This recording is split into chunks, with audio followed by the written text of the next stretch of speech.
Chernobyl के खंडहरों में सुपर एनिमल्स का जन्म, क्या रेडिएशन बन रहा है वरदान। आज से ठीक 40 साल पहले 26 अप्रैल 1986 को चेरनोबिल में जो हुआ उसने पूरी दुनिया को डरा दिया। परमाणु धमाके के बाद इंसानों ने वह जगह हमेशा के लिए छोड़ दी, लेकिन आज 2026 में उसी एक्सक्लूजन जोन में ऐसी खबरें आ रही हैं जो वैज्ञानिकों को भी हैरान कर रही है। जहां इंसानों के लिए रहना नामुमकिन है, जहां जानवरों न केवल जिंदा हैं बल्कि एक नई बायोलॉजिकल रिवॉल्यूशन की शुरुआत कर रहे हैं। इंसानों के जाने के बाद चेरनोबिल का इलाका एक एक्सीडेंटल नेचर रिजर्व बन गया है। बिना किसी इंसानी दखल के यहाँ भेड़ियों, भालू और घोड़ों की आबादी बहुत तेजी से बढ़ी है। लेकिन सबसे बड़ी साइंस और टेक न्यूज़ यह है कि ये जानवर सब सामान्य नहीं रहे। रेडिएशन के बीच रहते हुए इन जीवों ने अपने शरीर में कुछ ऐसे बदलाव किए हैं जो इन्हें सुपर एनिमल्स जैसा बना रहा है।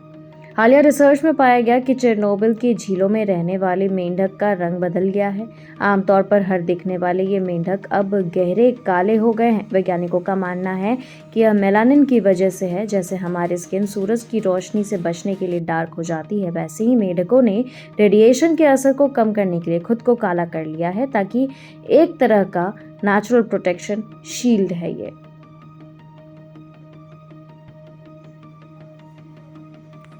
सबसे चौंकाने वाली खोज भेड़ियों पर हुई है। चेरनोबिल के भेड़िए दुनिया के किसी भी अन्य भेड़िए की तुलना में 6 गुना ज्यादा रेडिएशन झेल रहे हैं। रिसर्च में पाया गया है कि इन भेड़ियों का इम्यून सिस्टम बदल चुका है। उनके शरीर में कैंसर से लड़ने वाली कोशिकाएं वैसे ही काम कर रही हैं जैसे कि कैंसर के इलाज के लिए इस्तेमाल होने वाले रेडिएशन थेरेपी। वैज्ञानिकों को उम्मीद है कि इन भेड़ियों के डीएनए की स्टडी करके भविष्य में इंसानों के लिए कैंसर का बेहतर इलाज ढूंढा जा सकता है। इसे विज्ञान की भाषा में रैपिड अडेप्टेशन या माइक्रो इवोल्यूशन कहा जाता है। आमतौर पर बदलाव होने में हजारों साल लगते हैं, लेकिन चेरनोबिल में यह पहले 40 सालों में ही दिख गया। चिड़ियों में बदलाव, कुछ पंछियों के पंखों का रंग और उनकी चोंच की बनावट में छोटे बदलाव देखे गए हैं। यहाँ मिलने वाले सूक्ष्म जीव अब उस भारी रेडिएशन को खाकर उस ऊर्जा में बदलने की क्षमता रखते हैं।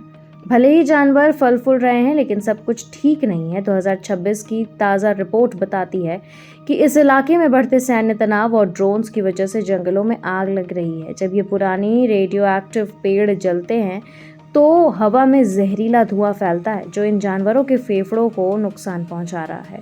चेरनोबिल आज एक खुली लेबोरेटरी बन चुका है। यह हमें सिखाता है कि नेचर कितनी ताकतवर है। जब इंसान हार मान लेता है तो प्रकृति खुद को बचाने का रास्ता निकाल ही लेती है। क्या ये सुपर एनिमल्स भविष्य में जेनेटिक्स की दुनिया बदल देंगे? यह देखना वाकई दिलचस्प होगा। चेरनोबिल अब सिर्फ एक हादसे की जगह नहीं है, बल्कि एवोल्यूशन और रेजिलियंस का सबसे बड़ा जीता जागता उदाहरण।